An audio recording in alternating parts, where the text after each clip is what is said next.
Hi అండి. అందరికీ శ్రీరామనవమి శుభాకాంక్షలు.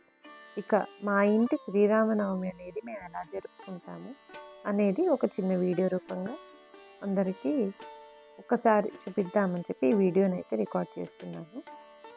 పండగ నాడు తెల్లవారుజామునే లేచి తలస్నానాలు చేసి ఇల్లు వాకిలి శుభ్రం చేసుకొని ఇలా గడపలకి చక్కగా పసుపు రాసి ముగ్గు వేసి బొట్లు పెట్టుకొని ఇల్లంతా కూడా చక్కగా గంగాజలం అది చల్లుకొని శుద్ధి చేసుకున్నామండి.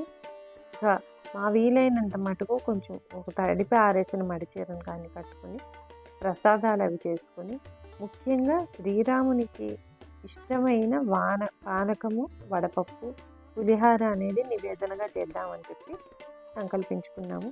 అన్ని చోట్ల పానకం వడపప్పు అనేది ఖచ్చితంగా పెడతారు కదండి. అలాగే యథాశక్తి పూజ చేసుకున్నాము. ఇలాగా అలంకారం అది చేసుకున్నామండి. మనకి భక్తి శ్రద్ధలు అనేవి ఉండాలి, కానీ భక్తితోటి పెద్ద పని లేదండి. నేనేమి ఆడంబరాలకి గట్టిగా వెళ్ళడం కానీ అలా ఏం చేసింది ఏం లేదు. ఎప్పుడు వీలైనంత మటుకు పువ్వులు అవి తెచ్చుకోవడము, యథాశక్తి పూజ చేసుకోవడం అనేది మామూలుగానే ఎప్పుడు చేస్తూ ఉంటాను. పండగ కూడా అంతేనండి. అతిగా హైరాణ పడిపోయి ఏదో చేసేద్దామని చెప్పి మాత్రం ఎప్పుడు ఏం తాపత్రయపడను.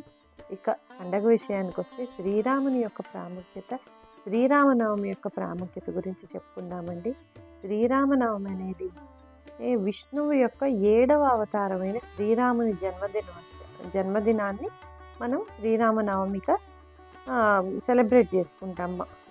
అయితే శ్రీరాముడి దగ్గర నుంచి మనం నేర్చుకోవాల్సిన విషయాలు ధర్మం, నీతి, నిజాయితీ. ఆయన ధర్మానికి, నీతికి, నిజాయితీకి ప్రతిరూపం. ఈ పండుగ చెడుపై మంచిని సాధించిన విజయానికి చిహ్నంగా కూడా మనం చేసుకుంటాము.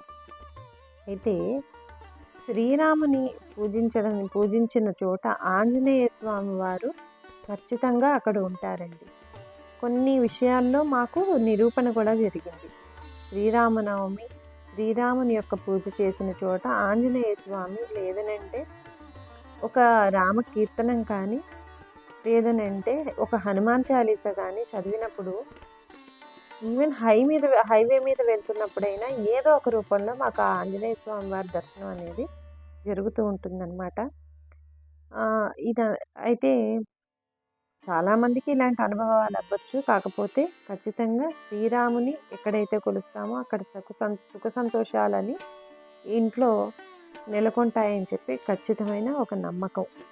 అయితే శ్రీరామనవమి నాడు ఊరంతా కూడా కళ్యాణ ఉత్సవంగా ఉంటుందండి. ఎందుకంటే ఎంతోమంది పండుగలు ఇంటి మటుకి చేసుకుంటాం. చాలా మటుకు వినాయక చవితి, వినాయక నవరాత్రులు, దసరా నవరాత్రులు అందరం కలిసి జరుపుకుంటాం, బాగానే ఉంటుంది. కాకపోతే శ్రీరామనవమి నాడు శ్రీరాముని పట్టాభిషేకం, సీతారాముల వారి కళ్యాణం జరుపుతారు. కాబట్టి ప్రతి ఊరిలోనూ ప్రతి సందులోనూ ఎక్కడో అక్కడ చిన్న చిన్న పందిళ్ళు అవి వేసి చక్కగా శ్రీరామునికి కళ్యాణం అది చేస్తారు, పట్టాభిషేకం అది చేస్తారు. చక్కగా చేసి ఎంతో బ్రహ్మాండంగా పెద్ద పెద్ద కుండలతో కానివ్వండి, పెద్ద పెద్ద గిన్నెలతో పానకం వడపప్పు చేసి అందరికీ పంచడం, భోజనాలు అవి పెట్టడం, ఇవన్నీ కూడా చూస్తూ ఉంటాము. అయితే పులిహార అనేది చేస్తున్న ఒక చిన్న గ్లింప్సెస్ అనేది పెట్టాను. ఆ పూట మేము కొత్తగా ఆర్గానిక్గా ఒక నూనె అనేది మేము ఇంట్లో పల్లి నూనె చేసుకుంటే ఇంకా దాంతో చేసుకున్న ఆయిల్ కన్సిస్టెన్సీ కూడా ఒకసారి చూపిద్దాం అన్నట్టుగా నేను ఇందులో పెట్టి చూపిస్తున్నానండి. అంతే, అంతకు మించి ఏం లేదు. ఇలా పులిహార అనేది చక్కగా మంచి పాలల్లో పోపు అది వేసుకొని దేవుడి మటుకు కాస్త, ఎందుకంటే మనం తినగలిగినంత మాత్రమే చేసుకోవాలండి ఏదైనా. ఈ మధ్యకాలంలో దేవుడి పేరు చెప్పి కాస్త పులిహార చేసాము, నైవేద్యం పెట్టాము.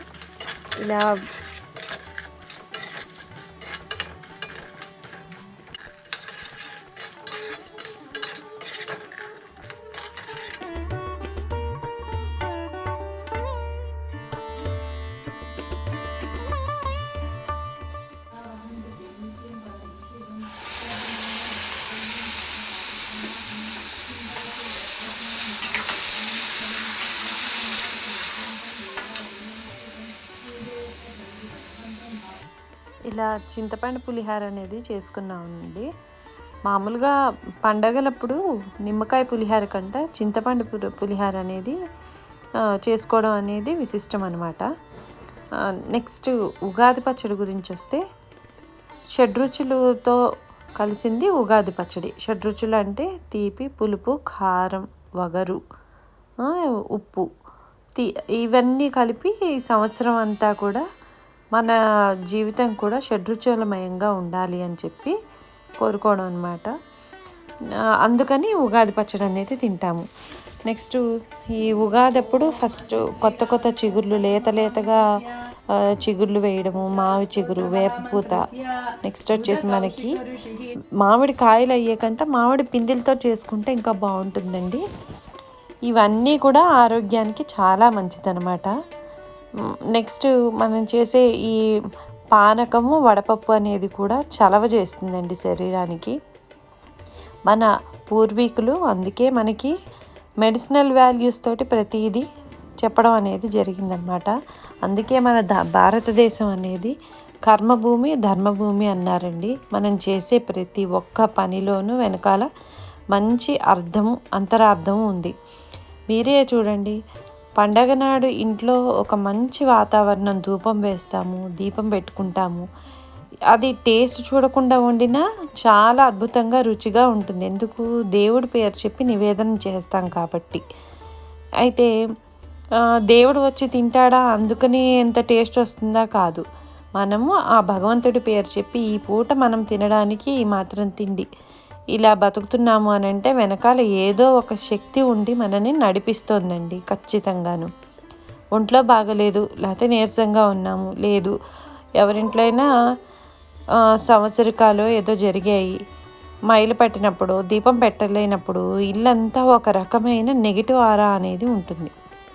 అదే నిత్యం దీపారాధన చేసుకుని శుక్రవారాలు, మంగళవారాలు కళకళలాడుతూ దీపం పెట్టుకుని కాస్త మనకి చేతనైనంత మటుకే, ఆర్భాటాలని నేను చెప్పడం లేదు, మనకి చేతనైనంత మటుకు దీపం, ధూపం, నైవేద్యం పెట్టుకుంటే భగవంతుడికి ఈ జన్మనిచ్చినందుకు ప్రతిరోజు మనం ఇలా సర్వైవల్ అవుతున్నామనంటే ఏదో ఒక తెలియని శక్తి, అంటే ఎవరికి తోచిన రూపంలో వాళ్ళు మన విధానం ఇది, మనం ఇది ఖచ్చితంగా చేసుకోవాలి. ఇలా ఈ పద్ధతులు అనేది మనం పిల్లల్ని కూర్చోబెట్టి చిన్నతనం నుంచి నేర్పించడం వల్ల మన సంస్కృతి, సాంప్రదాయం యొక్క విలువ వాళ్ళకి తెలుస్తుందండి. పెద్దవాళ్ళము మనం ముందు పాటిస్తేనే చిన్నపిల్లలు తర్వాత దాన్ని అనుసరిస్తారు. ఇలా మనం ముందుకు నడుస్తూ పిల్లల్ని కూడా ముందుకు నడిపించాలని కోరుకుంటూ అందరికీ మరొక్కసారి శ్రీరామనవమి శుభాకాంక్షలు.